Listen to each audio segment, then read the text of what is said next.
नमस्कार, मैं doctor Amitabh Singh transfer of property lecture series में आज आपके सामने सेक्शन नंबर 43 के साथ उपस्थित हूं। सेक्शन 43 इस लेक्चर में हम ये देखेंगे कि section 43 transfer by unauthorised person कहते किसे हैं, अनऑथराइज्ड पर्सन कौन होता है।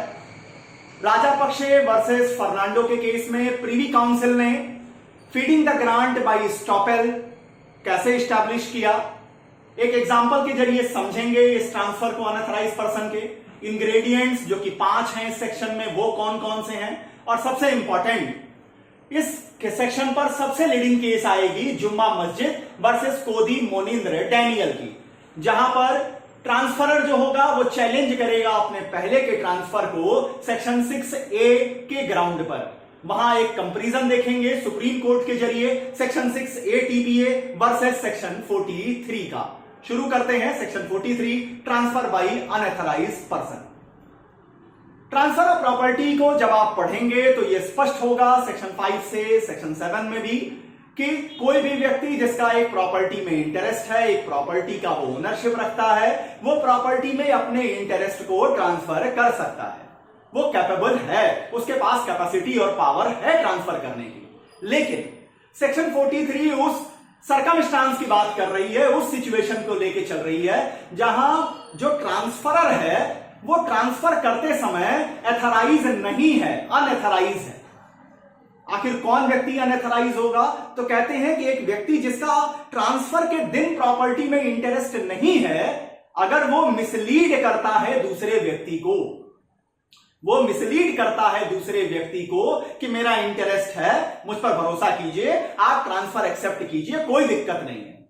दूसरा व्यक्ति, उसको कोई इन्वेस्टिगेशन करने की जरूरत नहीं है, कोई इंक्वायरी की डिमांड नहीं है, वो उस मिसलीड इंफॉर्मेशन पे भरोसा कर लेता है और प्रॉपर्टी का ट्रांजैक्शन कर लेता है विद कंसिडरेशन। तो सेक्शन 43 कहता है आने वाले फ्यूचर में अगर ट्रांसफरर को उस प्रॉपर्टी में प्रॉपर्टी मिली या प्रॉपर्टी में कोई इंटरेस्ट मिला, तो वो इंटरेस्ट चाहे जैसे मिला हो, चाहे मैरिज के कारण मिला हो, चाहे डिवीजन ऑफ प्रॉपर्टी में मिला हो, चाहे इनहेरिटेंस से मिला हो, चाहे सेल से मिला हो, किसी भी तरीके से, चाहे गिफ्ट से मिला हो, अगर ट्रांसफरर को उस प्रॉपर्टी में इंटरेस्ट मिला तो वो बाउंड होगा अपना पहले का वादा निभाने के लिए।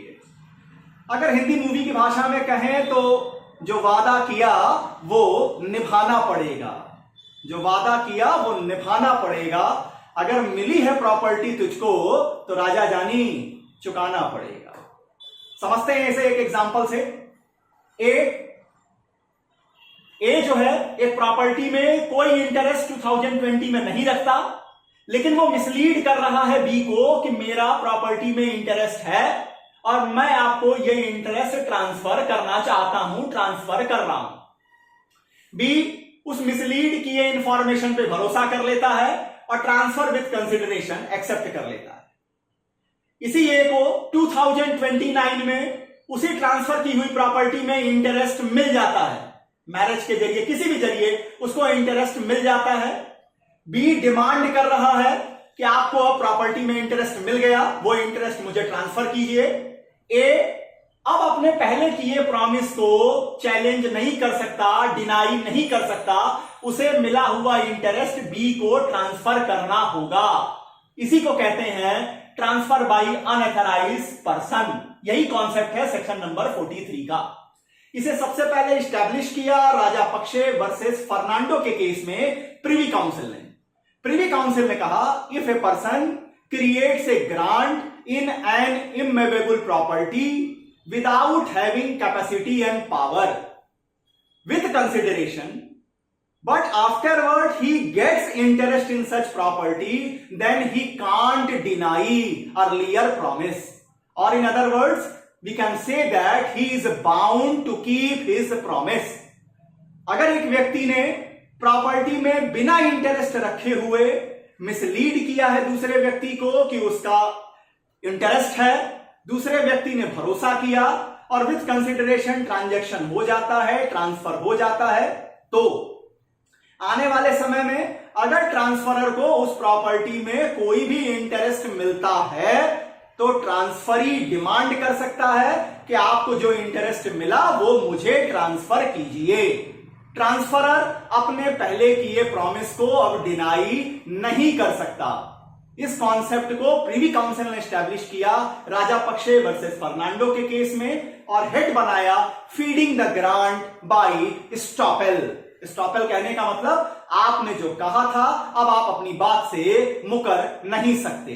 तो feeding the grant by estoppel, कभी कभी कॉम्पिटिटिव एग्जाम्स में सीधे सीधे feeding the grant by estoppel ही पूछ लिया जाता है। आते हैं इंग्रेडिएंट्स क्या है, 5 इंग्रेडिएंट्स आते हैं। पहला ingredient transfer by unauthorised person. Question उठता है अनऑथराइज्ड पर्सन कौन? अनऑथराइज्ड पर्सन कहने का मतलब वो व्यक्ति जिसका ट्रांसफर के दिन उस ट्रांसफर की जाने वाली प्रॉपर्टी में इंटरेस्ट नहीं है, उसका राइट नहीं बनता है ट्रांसफर करने वाली प्रॉपर्टी में, ट्रांसफर के दिन वो अनऑथराइज्ड कहा जाएगा, समझा जाएगा।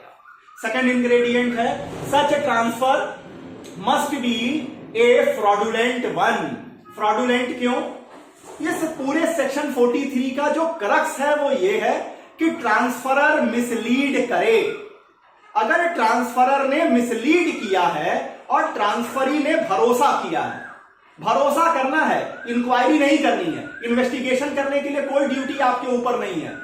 अगर अगले ने आपको गलत बयान किया, आपने उस गलत बयानी पर अपनी सहमति दे दी, अपनी कंसेंट दे दी, उस एग्रीमेंट को आपने कर लिया, इतना काफी हो गया, सेक्शन 43 का बचाव मिलेगा। लेकिन अगर ट्रांसफरर ने कोई इंफॉर्मेशन दी ही नहीं, उसने कोई मिसलीड किया ही नहीं, ट्रांसफरी खुद ब खुद आगे बढ़कर सारा ट्रांजैक्शन कर लेता है, तब उसे सेक्शन 43 का बचाव नहीं मिलेगा। बड़ी मजेदार केस आएगी नारायण चंद्र शाह वर्सेस दीपाली मुखर्जी की। यहां ट्रांसफरर ने कुछ भी नहीं कहा, ट्रांसफरर ने कुछ भी नहीं बताया कि उसका इंटरेस्ट बनता है या नहीं बनता है। ट्रांसफरी जो है वो भाई साहब इस भरोसे पे चल रहे हैं कि ट्रांसफरर का इंटरेस्ट है, कुछ पूछते भी नहीं है प्रॉपर्टी के बारे में, सीधे सीधे एग्रीमेंट कर लेते हैं, सीधे सीधे ट्रांजैक्शन कर लेते हैं। बाद में जब ट्रांसफरर को इंटरेस्ट मिल जाता है तो चले जाते हैं कोर्ट और कहते हैं कि आप मुझे इंटरेस्ट दिलाइए।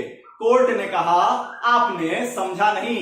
सेक्शन 43 में जो सबसे इंपॉर्टेंट चीज है वो है मिसलीड होना, और आप तो भाई साहब मिसलीड हुए ही नहीं। क्यों? क्योंकि आप तो हड़बड़ी की गाड़ी पे सवार थे।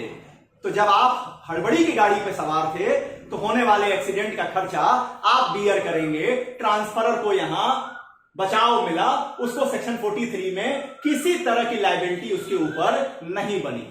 तीसरा इंग्रेडिएंट है सच transfer must be with consideration. कहने का मतलब सेक्शन 43 का बचाव किसी भी ट्रांसफरी को तभी मिलेगा जब वो ट्रांजैक्शन विथ कंसिडरेशन होगा। मतलब गिफ्ट के केस में जो डोनी होगा वो सेक्शन 43 का डिफेंस, सेक्शन 43 का सहारा नहीं ले सकता है। Number 4 ingredient transferor got interest in such property later on. जिस व्यक्ति ने ट्रांसफर किया उसको बाद में उसी प्रॉपर्टी में इंटरेस्ट मिल जाए। कैसे मिले? कानून को कुछ लेना देना नहीं है, सेक्शन 43 को कुछ लेना देना नहीं है।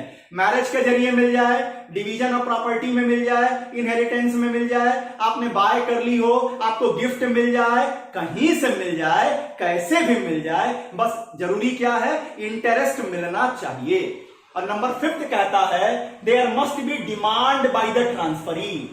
मतलब अपने आप जो मिलेगा इंटरेस्ट ट्रांसफरर को वो ट्रांसफरी को नहीं जाएगा, ट्रांसफरी को डिमांड करनी होगी ट्रांसफरर से कि आपको इंटरेस्ट मिला, वो आप मुझे ट्रांसफर कीजिए। अगर वो ये डिमांड करते हैं, कब कर सकेंगे? जब वो ट्रांजैक्शन वाला एग्रीमेंट जिंदा रहेगा। अगर वो पहले ही चले गए हैं सिविल कोर्ट में कि इन्होंने मेरे साथ फ्रॉड किया है, उसको वो क्वैश करा देते हैं, कंपनसेशन ले लेते हैं, तो सेक्शन 43 का कोई इंग्रेडिएंट नहीं चलेगा। अगर वो ट्रांजैक्शन जो फ्रॉडुलेंट है वो जिंदा है, वो अभी तक है, सरवाइव करता है, और ट्रांसफरी डिमांड करे कि अब आपको इंटरेस्ट मिल गया, वो इंटरेस्ट आप हमें प्रोवाइड कीजिए, तो ट्रांसफरर बाउंड होंगे इंटरेस्ट देने के लिए। अब आते हैं उस मुकदमे पर जिसके बिना ये सेक्शन बिल्कुल अधूरा है। चाहे आप BA LLB का आंसर लिख रहे हैं, LLB का आंसर लिख रहे हैं, कॉम्पिटिटिव एग्जाम का आंसर लिख रहे हैं, जुम्मा मस्जिद को मत भूलिएगा।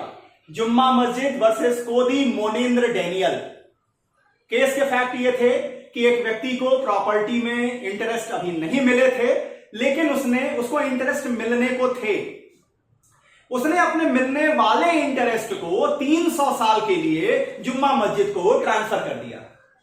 जब उसको इंटरेस्ट मिले, जुम्मा मस्जिद ने डिमांड की कि एग्रीमेंट अभी तक जिंदा है, आप एक काम करें, जो इंटरेस्ट आपको मिला वो हमें ट्रांसफर कीजिए। उस व्यक्ति ने कहा, क्या बात करते हो, कैसे आपको इंटरेस्ट मिलेगा? जिस दिन मैंने ट्रांसफर किया था वो ट्रांजैक्शन तो वॉइड था सेक्शन 6A टीपीए के कारण। सेक्शन 6A टीपीए कहता है स्पेस सक्सेसनिस, मतलब सक्सेशन में मिलने वाला हिस्सा सक्सेशन के पहले केवल एक चांस है और चांस का ट्रांसफर नहीं किया जा सकता। लोअर कोर्ट में जुम्मा मस्जिद मुकदमा हार जाती है, पहुंचती है अपील में सुप्रीम कोर्ट में। सुप्रीम कोर्ट को यहां एक कंपैरिजन देखना था सेक्शन 6A और सेक्शन नंबर 43 टीपीए का। सुप्रीम कोर्ट ने कहा section 6A and section 43 both are not inconsistent, ये एक दूसरे से इनकंसिस्टेंसी बिल्कुल नहीं रखते। सेक्शन 6A जो राइट देता है वो एक सब्सटेंटिव नेचर की बात करता है, जबकि सेक्शन 43 क्या कहता है कि अगर आपने मिसलीड किया है, अगर ट्रांसफरर ने मिसलीड किया प्रॉपर्टी के संदर्भ में कि उसको इंटरेस्ट है और ट्रांसफरी ने उस मिसलीड किए जानकारी पर भरोसा किया, तो चूंकि आपने वादा किया तो जो वादा किया वो आपको निभाना पड़ेगा। बाद में अगर आपको इंटरेस्ट मिल जाता है, later on if you get the interest in such property by any way, then the Supreme Court also reaffirmed the judgment of Raja Pakshe versus Fernando given by the Privy Council that the transferor is bound to provide his interest to the transferee. No inconsistency with section 6A of TPA in section number 43. Section number 43 और 6A में कोई inconsistency नहीं है, ऐसा supreme Court ने establish किया। इतनी बातें मैंने आपके सामने रखी section 43 transfer by unauthorised person को लेकर के। उम्मीद करता हूं ट्रांसफर बाय अनऑथराइज्ड पर्सन पूरी तरह से आपको समझ में आ गया है। अगर आप मेरा ये प्रयास पसंद आ रहा है आपको, तो आप इसे लाइक करें, खुद सब्सक्राइब कीजिए और अपने मित्रों, अपने जानने वालों में जो लॉ की दुनिया से जुड़े हुए हैं उन्हें भी रेफर कीजिए इस चैनल से जुड़ने के लिए। अगला टॉपिक जो ट्रांसफर ऑफ प्रॉपर्टी में लेकर आपके सामने उपस्थित होगा वो होगा लिस पेंडेंस, जिसे सेक्शन नंबर 52 में डिस्कस किया गया है। तब तक के लिए बहुत बहुत धन्यवाद। नमस्कार।